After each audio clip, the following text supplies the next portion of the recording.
And welcome inside the Backstage Pass. Here it is Wednesday, July the 13th. And of course, after a busy morning, we're in for a busy afternoon of some great shows here with the best and brightest artists in country music we provide here. Again, presented by our friends over at Bangtail Whiskey, MitchMacs.com, and Hank Jr. Productions. Of course, your home for Vider Pirate football is coming up this fall. Cajun Country Radio. .com as Coach Matthews looks to lead the Pirates to another district championship. Looking forward to that on the call with Kevin Percato, Robbie Lynn, and yours truly coming up August 26th at Silsbee. Looking forward to that. Also, we're live, nightwaveradio.net, the sportsguyspodcast.com, and, of course, on the YouTube channel. Plenty of ways to catch us. As pleased to be joined by my guest. She's an up-and-coming country musician in her own right. We had a chance to shake hands and nod heads in Nashville at CRS 2022. Makenzie Phipps, Nashville recording artist. Makenzie, what's going on? Oh, I'm just busy, and I hope you're doing good too. Yeah, football season around the corner, and of course, the sports and the music, grand slam of both, and we get to use a football expression, we get to tackle them both coming up here in August as I'm out booking shows into September. So it's I'm staying one ahead of the other too as well, and I'm sometimes I feel like I'm so far behind the eight ball. It's crazy. You know what that's like. Well, tell me what's been going on since we met in Nashville. Of course, a lot of things at the time were doing good. You guys have a single out now called, or was out maybe, came out last year for you guys, doing real well. But kind of update me on just everything. I want to know everything what's going on in the Makenzie Phipps household, and of course, I guess the music. Yes, so last time we saw each other was at CRS, which is in February, and I cannot wait to go back, hopefully next year. But at that time, I was having a Christmas single out, which was called Christmas Snow, and it did very well for a Christmas song, and it is actually up for an award. It has been nominated at the Josie Music Awards, which will be held in October this year. So Shane and I are really looking forward to that, and we were just so blessed to even be nominated for that song. So hopefully we can bring home another award like we did for Maybe. But, after that, I was able to last month go into the studio with the Grammy Award-winning producer Sal Oliva, and we got to record 5 songs, and I'm right now debating when I want to release the first one. So to be on lookout for that, you can go to any of my social media at Makenzie Phipps and stay tuned, and y'all will be seeing one of the songs here shortly in the next coming months. But that was such a great experience to actually get to go into a Nashville studio and record 5 songs, and to get to meet such talented musicians from just everywhere. They were all just so nice and so humble and so kind, and I was so glad that they were able to be on my tracks. And while I was there in Nashville that week, I was also able to perform at Third and Lindsley for their Country for a Cause fundraiser event. They were hosting that to raise money for Children's Hospital at Vanderbilt. That was a awesome stage to get to perform on, and I got to meet so many incredible people like Rhonda Vincent, and I got to see John Rich and other talented singer-songwriters and musicians.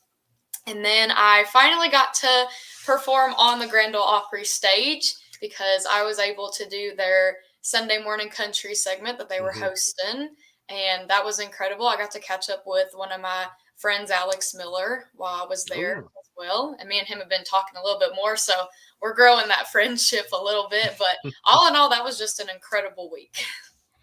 It sure was, and you mentioned one of those names that saw Alex there. Got to say hello to Alex, and of course, just a number of people there. Great singers, songwriters, media people, and of course, record execs. I mean, the whole 9 yards. Publicists. It was a great week. Looking forward to hopefully being back there with you guys in March of 2023. Looking forward to that. I think it's the 13th, 14th, and 15th. You mentioned one name. I got a chance to meet the gentleman, and I was so blown away. I had some conversations with him, Sal Oliva. We had talked. I think we did a little broadcast there while we were there too. Great songwriter, and people that have never heard this name. There's so many hidden names there sometimes in Nashville with some great songwriters there. He's one of them too, and just a super talented musician. I got to see him play some acoustic songs that kind of were out there too that he'd written or co-written too. Just talk about crossing paths with him, because that is a tremendous mind when it comes to music and a tremendous person overall. Yes. So I actually got connected through him. So my duo partner, Shane Begley, I swear he's friends with like so many random people on Facebook. It's not even funny. Like, we've been in a store before, and I was having people, like, I was just talking to random people, and Shane had no idea that he knew this person from Facebook. And Shane's the one that actually introduced me to Sal, and he had sent him just some of our music and stuff and was asking his opinions and if he was even willing to work with us or do anything like that. And, he's just such a kind person, and he is so knowledgeable in pretty much everything in the music industry. So he helped us quite a bit with a lot of questions, and he seemed very interested, and I was very interested in working with him. And I was just so relieved and honored that he would actually choose to record some of my songs. So me and him got to talking, and he had pitched some song ideas to me as well. And I sent him some of the songs that me and Shane had been working on, and the rest is just history. Great guy. Like I said, he did a lot of cool stuff, and just love his stuff out there. Just original sound and hell of a songwriter. So we'll definitely have him back on the show here later on too as well. Just looking forward to many great things. You know, with the songs you put out, I know we talked about Maybe and kind of the job that it did. Such a special song, very close and very passionate for you at the same time, close to your heart. A lot of kind of real world experiences that go through that. The writing in it was beautiful. I thought the lyrics were great too at the same time. Tell me, was that one kind of an easy one to acquire and kind of fitting in for the type of artist that you want to be? Did you guys kind of expect it to do that well? And when it kind of came out, did you kind of feel like you had something special? Yes. So when Shane had pitched that song to me, you know, like I always talk about, we were just downstairs in this room that I'm in right now, and we just had it to the side. And when I finally was able to look at it, I was looking at all the lyrics, and I was like, this is just such a well-written song. And there were some tweaks that I wanted to make with the accompaniment. So me and him had talked over everything with it, and it all came together just so well. And people are actually starting to, at our shows, ask us to do that song. Just people that I've never even met before. So I think that's kind of cool in itself.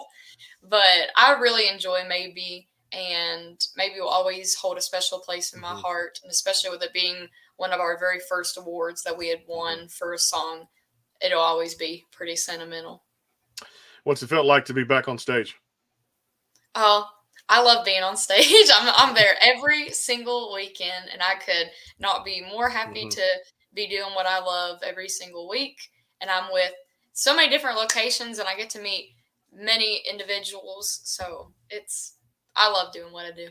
Yeah, after the little rough patch we went through these last couple of years, I know for a lot of artists, I love to throw that out there too, because they're like, back to doing what I love to do, man. Back in the comfort zone, and definitely get the guitar out, start playing again, start singing. I mean, this is what you were born to do, no doubt about it too.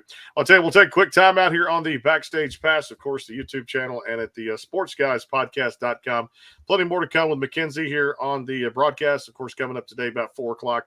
We'll touch base with another great up-and-coming artist. Michaela Lane is going to stop by here on the show. And, of course, I always love talking to her. So more with Makenzie. Timeout for Bangtail Whiskey and our friends over at MitchMacs.com. Of course, CajunCountryRadio.com. Your home for Vider Pirate football coming up this season with yours truly, Robbie Lynn, Kevin Percato. Be on the lookout for that. A quick word from our sponsors. More with Makenzie here. It is the Backstage Pass. Stay tuned. The Bangtail pour is comprised of a sweet corn mash base. The front has a subtle sweetness and not too sharp. It has notes of a medium char or white oak for a smoky flavor in the middle, and the tail has a super smooth and warm finish.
Go behind the scenes with some of the biggest artists in music today with the Backstage Pass, powered by the SportsGuysPodcast.com. Join Brandon Morrill and his co-host Kirsty Krause as they talk to rising stars and legends about their music careers. Listen to their latest tracks and learn fun facts about the men and women behind the music you love.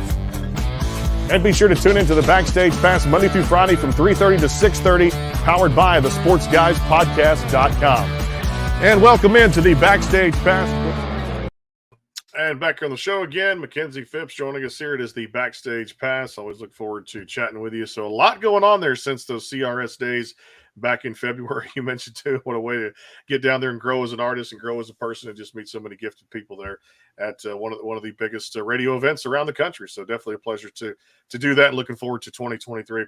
I want to dive a little bit more into songwriting with you a little bit because you've done so much early on in your career. And like I said, you're just right there climbing the ladder and headed to the top. You're one of those bust out artists that I see here on the show. And I've made some bold predictions about some things here before and they've come true almost like a wizard. Sometimes I feel like it's like, man, it's just meant to be.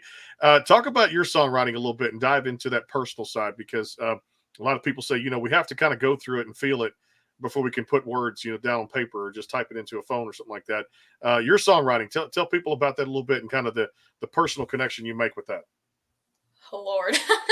So I have people all the time, talented musicians and songwriters, and they message me all the time. And, they compliment my music, and I always be sure to thank them and that I appreciate all they're saying. And they always talk about, I'd love to co-write with you. And believe it or not, I am the worst person to co-write with. It is so difficult for me to write songs about something that is fake to me, in a sense. I always talk about there's two different kinds of songwriters. There's people that can just take an idea and run with it, and then there's people who are more emotionally involved. And I'm definitely that person who is more emotionally involved. I think what's the word I'm trying to say? I think that brings the best songs, in my opinion, because if the artist is emotionally attached to the song, then I feel the audience will get that message a lot better. And I've been starting to get a lot better at being able to write, and I've actually only ever co-wrote on 2 songs in my entire life, and that was with Shane. And one of them we're actually going to be releasing, me and him co-wrote on, and we co-wrote on Christmas Snow. But I can't just sit down and just write, if that makes any sense. So how we wrote Christmas Snow was Shane had written the first verse and the chorus, and I told him, I was like, we're getting down to the wire. I need you to send me what you have and I'll finish it. And that's basically how I work. I just can't sit down and just write because then I end up getting writer's block and I have no idea what I'm even going to write about. So everything that I have written as of today is just mainly spontaneous. Like my favorite song that I've ever written, which is about my grandmother, I wrote that in one car ride going to a doctor's appointment and coming home. It's just, it'll linger in my head until I have to write it down. Yeah. I love this question. We get this from time to time. So we're going all the way across the pond over in England. So this is always cool. This is had the UK audience. We got a really good UK audience thanks to nightwaveradio.net. Some of the biggest and brightest artists, not just Nashville, but over there too. Our good buddy David chimes into, cut off you're good there. It's all good. Watching from Cumbria in England. Can Makenzie tell me about the guitar she uses and how important is the guitar to her when she's writing and performing? Always a great question. What's your thoughts on that? I have to read it so it processes in my head. You're good. No problem. So I have a Gibson and I love it to death. I'm pretty sure it's a Hummingbird brand and I love it. When my mom and dad had taken me to go get my first real guitar. Now I say that because my very first guitar that I ever got was a Baby Taylor, and I started playing when I was 15 years old. And I have really small hands. It's really hard to tell, but my ring size is a 4. So I have very small hands. So when I was first learning how to play guitar, I got a Baby Taylor so that it could help me with learning how to really push down my fingers to get the chords and to hold the neck and stuff. And when my parents took me to go get my first guitar, we were looking at all the varieties. And my mom was actually wanting me to get this somewhat more expensive Taylor. She was like, oh, this is so beautiful. I bet it would play really well. And my mom, she's not into music like I am. She's musically challenged, as we say, but I love her to death. And I think she's got a pretty good ear and has helped me throughout my entire career. And when I had sat down and played that guitar she wanted me to play, I was like, this one's good. But I went over to this Gibson and I started playing it. And I was like, gosh, I really, really enjoy this one. And on the back of it, it has a very thin strip of wood that the person that I bought it from, he looked it up online, and there's not one that has it on the back of my model. So I found that very unique, and I just sat down and I played it, and I was like, Mom, this is the guitar for me. And she was like, are you sure? There's a bunch of Taylors over here. And I was like, no, I really enjoy this one. So it is really sentimental to me. It's got so many bumps and dents on it because I'm the most clumsiest person in the world, but I would not trade this guitar for the world. I'm looking at it right now, and I would not be able to trade it. So I just love it to death. It's like a best friend. It's just right Yes, there. It becomes your best personal friend. I could not live without it. And it's so funny because anytime, like if I'm at a show and I grab Shane's guitar, my mom's like, oh my gosh, Makenzie, don't do anything to that guitar because I'm so clumsy. Like I just got over having a broken wrist. Ooh, man. Yeah. How did you do that?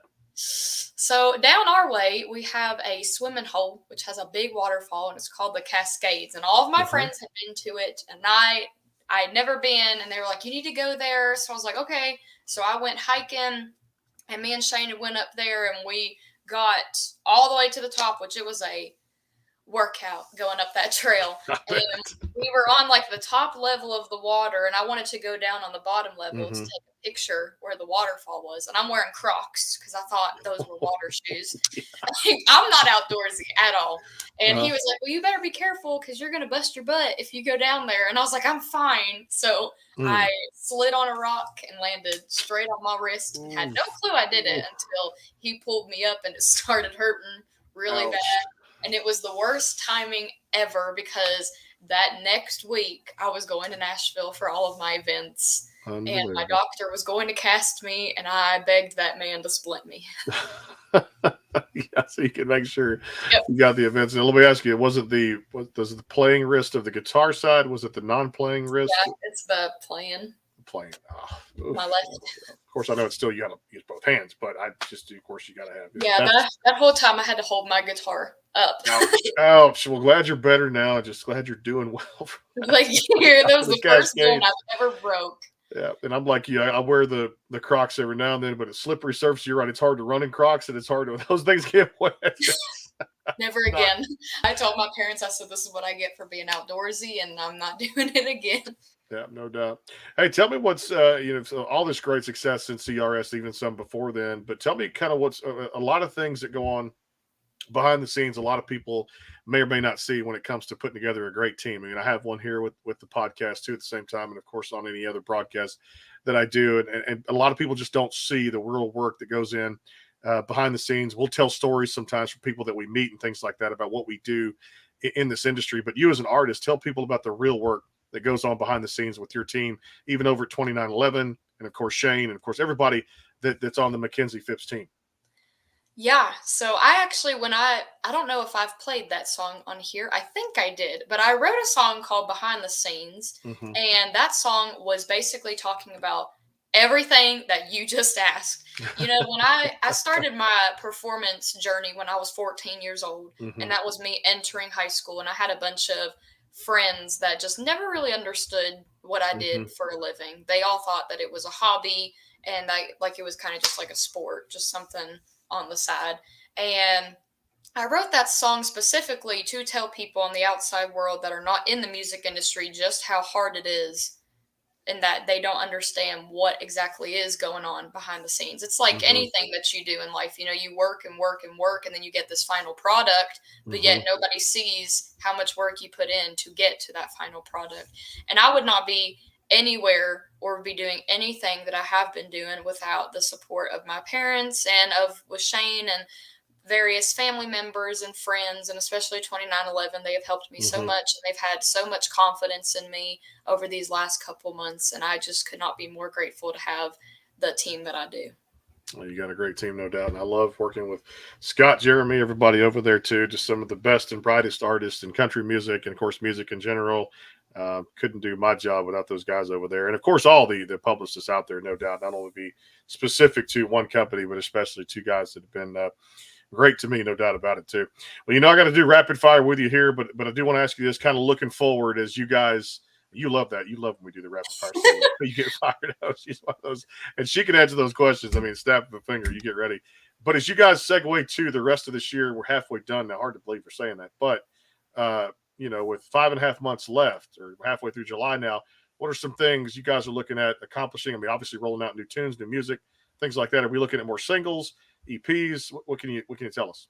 Yes, so all of the 5 songs that I went and recorded in studio are going to be used to form an EP, and they will be, hopefully, I'm praying that the first song gets released in September or somewhere around there. So you can stay updated on that. I'm very much so looking forward to the Josie Music Awards, and I'm praying that we bring home the award for the Christmas song. And also I have the song about my grandmother, which is up for a songwriting achievement plaque. Wow. So fingers crossed that will be picked as well. And I'm hoping next year when all of these singles get released that I can submit those, because we didn't have much that we wanted to submit to the Josies this year. We were very limited, but we're going to get it next year. We're going to be going with the thing. Yeah, and I'm sure we're going to cross paths in 23, March 13 to 15 at that hotel. Just a lot of great musicians, and of course meeting people, doing the big media event. It's always good to run into you, definitely. And hey, the next time, like I said,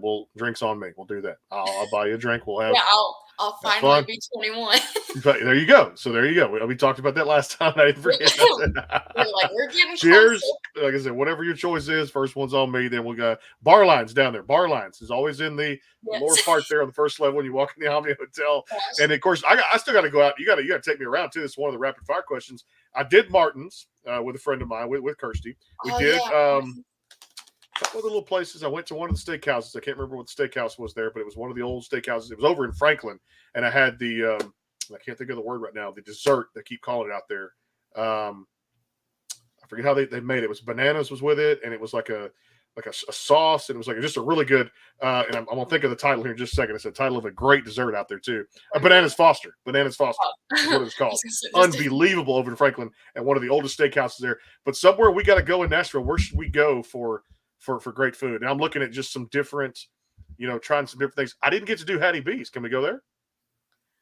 Hey, just as much down in Nashville cuisine. I mean, I am the simplest person ever. I went to Pigeon Forge, Sevierville area way more than Nashville. And like, when I tell you that my taste is like the most basic you could ever do, I always tell people my favorite restaurant down in Tennessee is Captain Jim's Seafood Buffet.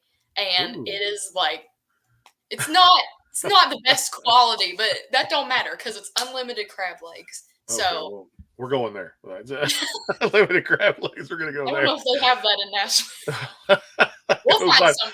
I love good seafood. So if you know a good seafood place, we'll do that too. And like I said, at bar lines, so many people I ran into there, it was just crazy. And like I said, it was just shoulder to shoulder, and we're gonna have to do the toast, especially like you said, turning 21. All right, speaking of food and drinks, anything good lately that either cooking or takeout that you said, man, I didn't have this for a while, but man, I had it now and it's a craving. Anything good lately you've gotten into?